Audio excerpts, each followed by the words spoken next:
बच्चों, आज हम आपकी अपनी हिंदी पाठ्य पुस्तक ए.बी. सरस्वती वंदन कक्षा 5 के चौथे अध्याय का पठन पाठन करने जा रहे हैं, जिसका शीर्षक है सब्जियों की बहस।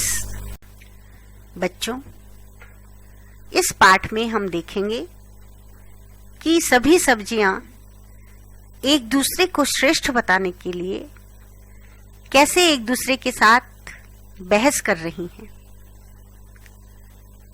और साथ ही हमें यह भी पता लगेगा कि पौष्टिक आहार हमारे लिए कितना महत्वपूर्ण है और हमारे आहार में यानी भोजन में सब्जियों का कितना महत्व है।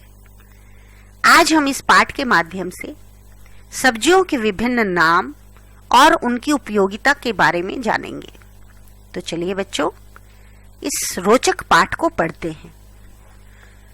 रोज की तरह सब्जी वाला फेरी लगाकर आया। आज उसकी बिक्री बहुत कम हुई थी। पता नहीं लोगों ने सब्जियां कम खरीदना क्यों शुरू कर दिया था। सब्जी वाले के ठेले पर ढेर सारी सब्जियां बची हुई थी। रात हो चुकी थी। सब्जी वाला थक कर सो चुका था। यह देख सभी सब्जियां आपस में बातें करने लगी। आलू सेठ अपने आगे किसी को कुछ समझता ही नहीं था। लौकी को देखकर कहने लगा, जानती हो, सब बच्चे मुझे ही पसंद करते हैं। तुम्हें देखकर तो सबको रोना आ जाता है। यह सुनकर लौकी उदास हो गई। कहने लगी, हाँ भैया, हमें तो कोई नहीं पूछता, सब तुम्हें ही खाना पसंद करते हैं। आलू खुश हो गया। सामने ही मोटा कद्दू बैठा बैठा ऊँघ रहा था। नया शिकार देख उसी पर रोब जमाने लगा। मोटे सारा दिन सोता रहता है, तो मुफ्त में मिल जाए तो भी कोई पकाकर खाना नहीं चाहता। आलू ने कहा। कद्दू को आलू की बात बुरी लगी। उसे आलू का बड़बोलापन अच्छा नहीं लगा, इसलिए वह मुंह फेर कर चुपचाप ऊँघता ही रहा। आलू ने आसपास देखा। बैंगन टुकुर टुकुर उन दोनों को देख रहा था। वह बैंगन पर जोर से हंसा। अरे बैंगन, मैंने कल ही तुझे भगाया था, तू फिर आज यहां बैठा है। चल भाग यहां से। बच्चों को बुलाऊं तो तुझे चौराहे तक दौड़ा देंगे। करेले ने आलू की बात सुनी तो मुंह फेर लिया। घमंडी आलू भला उसे कहां छोड़ने वाला था। उसने कहा, अरे कड़वे करेले, तुझे कोई देखना भी पसंद नहीं करता। देख तेरा शरीर कैसा उबड़ खाबड़ है, और साथ में इतना कड़वा भी। मूली बहुत देर से आलू की बातें सुन रही थी। मुंह बनाकर बोली, अरे अरे आलू, यहां बैठे बैठे क्या रोब जमाते हो। भिंडी, परवल, गोभी, मटर, टमाटर क्या तुमसे कम है? इन सब में कैल्शियम और विटामिन भरा पड़ा है।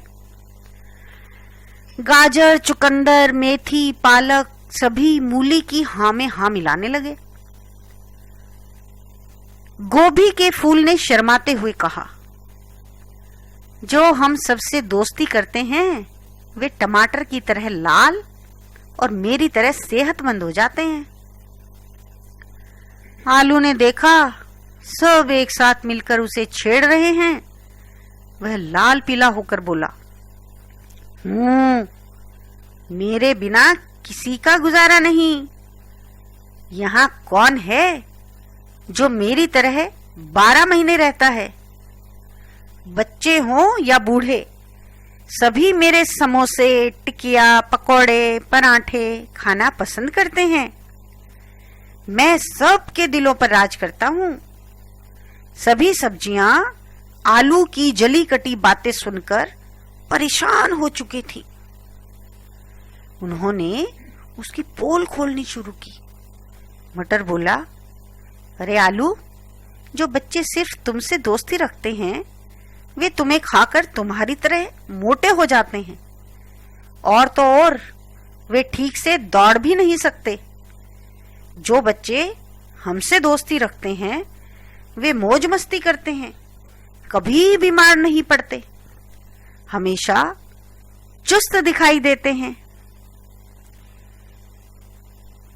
जानते हो, हम सब्जियों का सूप तो बीमार लोगों में भी जान फूंक देता है। आलू के सूप के बारे में तो कभी नहीं सुना। इतने में लाल टमाटर आ गया। उसने कहा, आलू भाई, इसमें नाराज होने की क्या बात है? अगर सब तुम्हें पसंद करते हैं तो ये अच्छी बात है, पर दूसरे भी कम नहीं हैं। तुम्हारा स्वाद तो हरी सब्जियों के साथ और भी बढ़ जाता है। आलू सोचने लगा, टमाटर तो ठीक ही कह रहा है, इनसे दोस्ती करने में ही भलाई है। इतने में सूरज दादा ने अंधेरे की चादर हटाई। उजाले में सभी सब्जियां एक साथ बड़ी खुश नजर आ रही थी।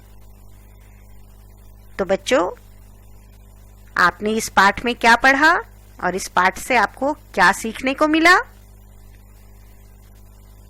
अच्छा, तो इस पाठ से आपने सीखा कि मिलकर चलने और रहने में ही सबकी शोभा और सबका महत्व है। धन्यवाद। आइए बच्चों, अब पाठ के शब्दार्थ करते हैं। बिक्री यानी बेचा जाना, बड़बोलापन, डींग मारने वाला, रोप जमाना यानी प्रभाव डालना, लाल पीला होना, क्रोधित होना, पोल खोलना, राज खोलना, ऊंघना, नींद में झूमना, अंधेरे की चादर, रात, सेहतमंद, स्वस्थ, जली कटी बातें, चुभने वाली बातें। आइए बच्चों, अब पाठ के अभ्यास कार्य को करते हैं। पाठ के अभ्यास कार्य के अंतर्गत मौखिक श्रृंखला में सोचे और बताइए के अंतर्गत पहला प्रश्न है, सब्जी वाले के ठेले पर ढेर सारी सब्जियां क्यों बची हुई थी? तो इसका उत्तर है, बिक्री बहुत कम होने के कारण ठेले पर सारी सब्जियां बची हुई थी। अगला प्रश्न है, किसको देखकर सबको रोना आ जाता है? तो इसका उत्तर होगा, लौकी को देखकर सबको रोना आ जाता है। अगला प्रश्न है, कद्दू को आलू की बातें क्यों बुरी लगी?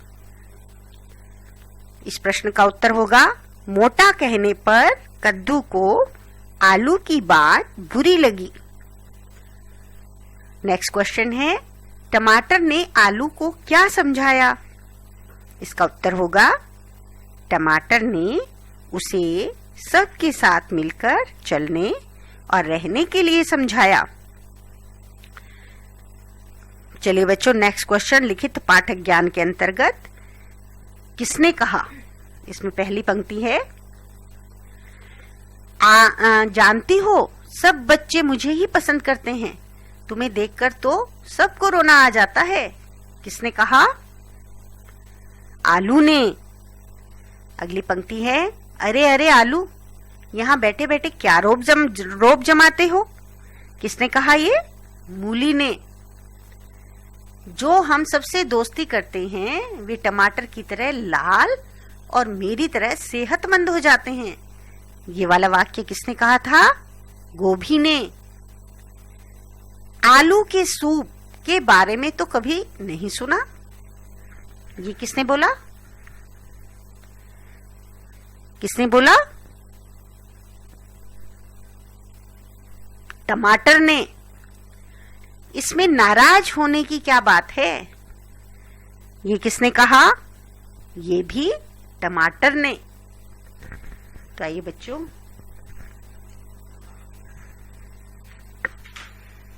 आइए अब प्रश्न नंबर 2 देख लेते हैं।